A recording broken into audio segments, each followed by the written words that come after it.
Picture the scene. You're sitting in a cafe. You ordered coffee 20 minutes ago. The coffee has already gone cold. You're opening your phone for the third time to see if he's texted. He hasn't. So you write first. Where are you? A minute later, the reply flies in. Be there soon. Sorry, heading out. You know perfectly well he isn't heading out. You know it because this happens every single time. And here's what I want to tell you. What you're feeling right now, that mixture of irritation, helplessness, and some strange guilt for even being irritated, is not an accident. It's not about the lost 20 minutes. It's about the fact that right now, in this specific cafe, you're sitting in a position he chose for you. And he chose it not because he didn't have time. He chose it because he could. Now I'm going to tell you something chronic latecomers don't like to hear, and something the people who wait have felt for years but couldn't put into words. Being late is not a bad habit. Being late is a form of power. It's passive aggression disguised as absent-mindedness. It's a quiet rebellion against a person, against a system, against the very situation someone is being forced to walk into. And the most unsettling part, most chronic latecomers genuinely don't realize they're doing it, because their mind has built such a beautiful defense around this that it can only be dismantled from the outside, which is exactly what we're going to do now. Let's start with the obvious, the excuses. Listen to the classic lineup of a chronic latecomer. Traffic. The alarm didn't go off. The cat got sick. The metro stopped. Got caught up at work. Got swamped. The taxi froze on the app. If you're a latecomer yourself, you're reading this right now thinking, well, it happens. And you're right. It does happen. To everyone. But notice one detail. For chronic latecomers, it happens systematically. Every time. Every meeting. Every Monday. And it's always someone else's fault. Traffic, alarm, cat, metro. Never himself. And this is the first key. The psyche of a chronic latecomer has built a perfect mechanism in which responsibility is always pushed outward. It's called an external locus of control, and in our case it works not as a personality trait, but as a defense. A defense against what? Against admitting one simple thing. I didn't arrive on time because I didn't want to arrive on time. And there's so much pain in that admission that the brain would rather invent a traffic jam than let you anywhere near that thought. Now to the most interesting part, the mechanics of power. Think about this. When two people agree to meet, they enter an unspoken contract. We're both here at 7. We value each other's time equally.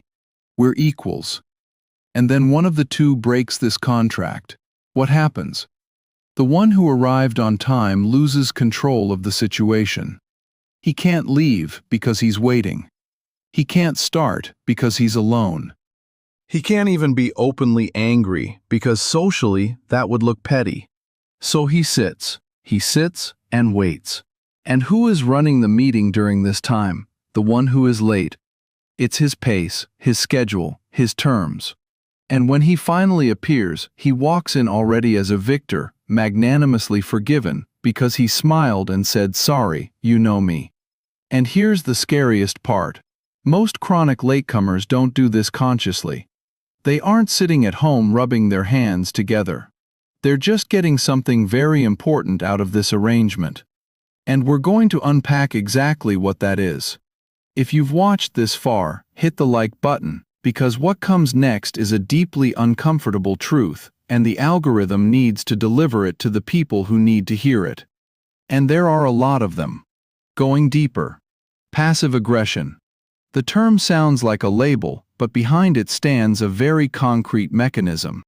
Passive aggression is when you're angry at someone but can't or won't tell them directly.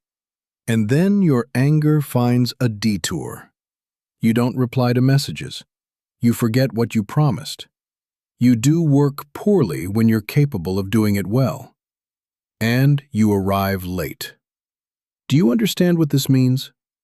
Chronic lateness toward a specific person is almost always an unspoken, "I'm angry at you." An employee is late to a boss he fears but secretly despises. A daughter is late to a mother she can't speak honestly with.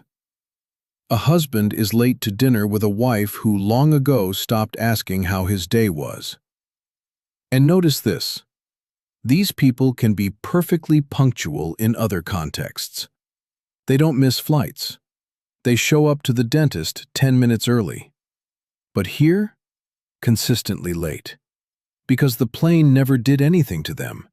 But mom, the boss, and the wife did. And lateness becomes the only way to say it without saying it. It's revenge you can deny. It's rebellion you can't be punished for. And now we approach the darkest door. Even I'm afraid to open it. Lateness as self-sabotage.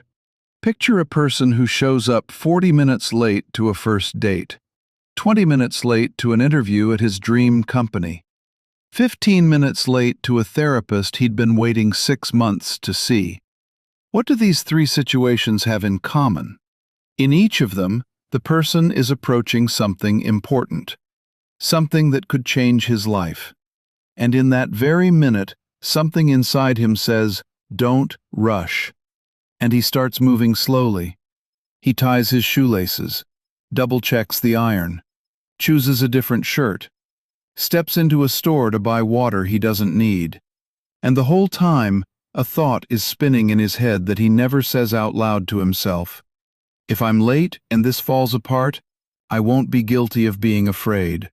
I'll be guilty of being late. And that's a completely different kind of guilt, far more bearable. Lateness becomes a way to fail what you're actually afraid of achieving. Because achievement is always an obligation. The girl you'll fall in love with, the job you'll have to live up to, the therapy in which you'll have to meet yourself. And lateness is the small door through which you can escape while seemingly staying put. I came. I tried. It wasn't me. It was circumstances. And you know who suffers from this the most? Not the people the chronic latecomer lets down. He himself. Because a person who spends decades being late to his own life eventually discovers that life passed him by on schedule, without him. Now let's turn the camera the other way. Let's talk about the people who wait. If you're punctual, this is for you. You've probably been told you're too obsessed with this, that 15 minutes is nothing, that you shouldn't make a drama out of it. And every time you swallowed it and thought, maybe I really am overreacting. Well, here's the thing. You're not overreacting. And now I'll explain why you're actually angry. You're not angry because of the time. Time is just a unit of measurement. You're angry because lateness is a message. And the message sounds like this. You're not important enough for me to organize my day around you. And your psyche reads this message instantly, even if you don't allow yourself to formulate it. That's why you sit in the cafe, look at the cold coffee, and feel something rise inside you that resembles a childlike, "They didn't pick me." This isn't pettiness. It's a basic human need to be chosen. And when it's ignored systematically, day after day, you're not losing your mind. You're reacting normally. Drop one word in the comments. Latecomer or the one who waits. I'm genuinely curious to see the distribution. And most likely in your relationships, you consistently play the same role. That's not random either. And here we are at the finale. What to do with all of this? And I'm not going to sugarcoat it. If you're a chronic latecomer, I have bad news for you. No alarm, no app, No time management coaching will help you until you ask yourself one question. Not how do I start being on time, but who or what am I running from by being late? Who are you actually angry at? What are you actually sabotaging? Whose expectations are you silently rejecting because you don't have the courage to reject them out loud? And once you find that answer, and you will, if you're honest, you'll have a choice. Either say it out loud, or stop punishing with lateness people who have nothing to do with that anger. There's no third option. Or rather, the third option is what you have now. A life in which you're always guilty, always making excuses, and never understanding why people get tired of you. And if you're the one who waits, I have even more unpleasant news for you. Stop pretending you don't care. Stop swallowing 15 minutes, then 30, then an hour.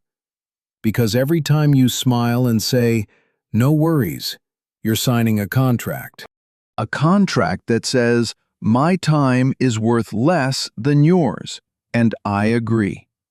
Say it directly, not by shouting, not by making a scene, but calmly. I don't like waiting. It matters to me that you arrive on time. And see what happens. If the person values you, he'll start arriving on time. If the person was using lateness as a quiet lever of power over you, he'll lose his mind. And that will be the most honest conversation the two of you have had since you met. Because finally, what's been sitting under the table for years will be on top of it.